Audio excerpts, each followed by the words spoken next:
สบายดีมื้อนี้กุ้งกับวันอาทิตย์เนาะวันที่1เดือน1ปี2025ก็แม่นวันปีใหม่เนาะ 2025นี้แต่ละมื้อนี้แม่นข้าพเจ้าแม่นได้มาทุ่งไร่ทุ่งนาตามเคยเนาะคือว่าแล้วจะพาเที่ยวเรามาเบิ่งการดูดปลาอยู่ในหนองเนาะของหมออ้ายหันเนาะเราติดตามดูกันเนาะบรรยากาศวันนี้จะมาอยู่ประมาณ20องศาเนาะอากาศจะร้อนในตอนเพลนเนาะ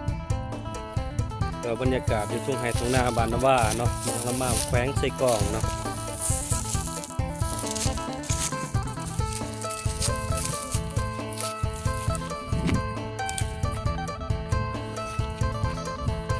นี่มันขั้นตอนของการดูดหันเนาะจะมีไอ้นอกแน่เนาะ เมื่อไรนำมันจะได้ชัดใช่ไหมครับ ที่ว่าใช้พดทิพย์เนาะเป็นผู้ ก็ไม่ได้จะบอกกันเลย แต่ว่าบรรยากาศเนาะตามภูลังแข้งอากาศฤดูแรงประมาณนี้เนาะโอโมแล้วเนาะเราที่ดู เอาง่ายขนาด ตอนในค่ำบ่ ทั้งโบนี้จับอะไร อยู่นี่บ่ บ่บอกอะไรครับ ที่ว่าบรรยากาศเนาะที่เฮาบรรยากาศไอ้น้องพยายามปีใหม่สกลเนาะแต่ว่าบ่มีหยังก็ไอ้น้องพอใจมาลิ้นเนาะ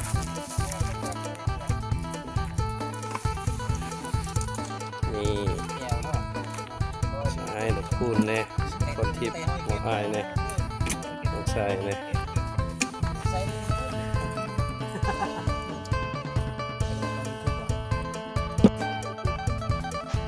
คือว่าจำนวนที่มันงมปลางมหอยงมปูน้องก็ที่ว่าไอ้เนาะมาช่วยเพื่อกระเกียมที่ทำอาหารเมนูเนาะที่อยู่หน้องเนาะโดยเฉพาะเป็นปลาชิวใส่ปลานิ่นและปลาเค็งจำนวนหนึ่งเนาะมีแต่ว่าทาน้องอุปกรณ์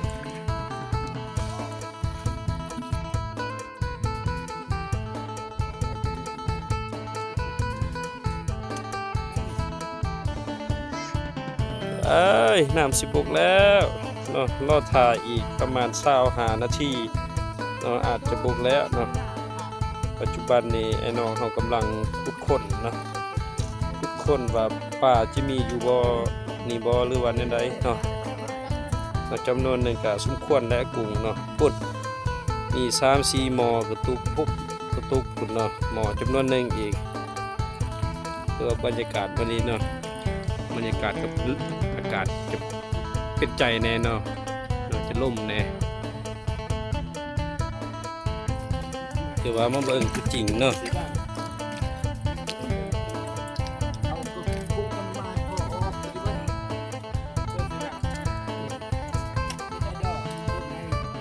คือว่าได้เอาจำนวนหนึ่งแล้วเนาะเอาเนาะปลา กูจะเข้าอาม่ากับกูไอ้แม่กับกู กำลังสอนเนาะใส่วิธีการเอามุ้งแล้วสอนเป็นอันนั้นสวิง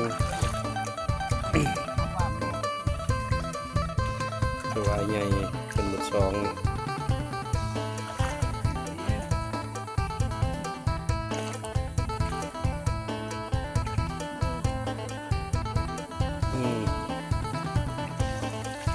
เอาเขามานี่เลยเอาเขามานี่เลย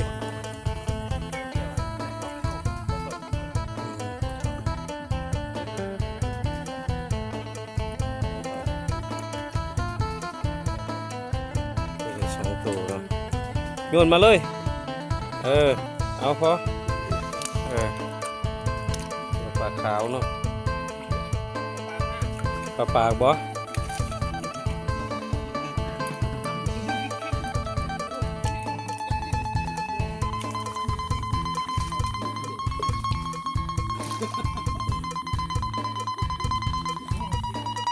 มาแล้วนะ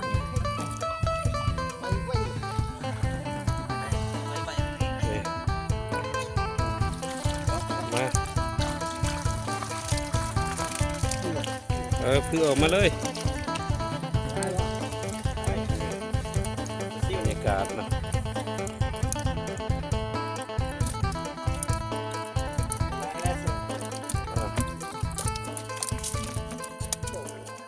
เมื่อนี้อากาศเป็นใจแน่เนาะบดๆแน่ลมๆแน่จักหน่อยอากาศพอดี มัน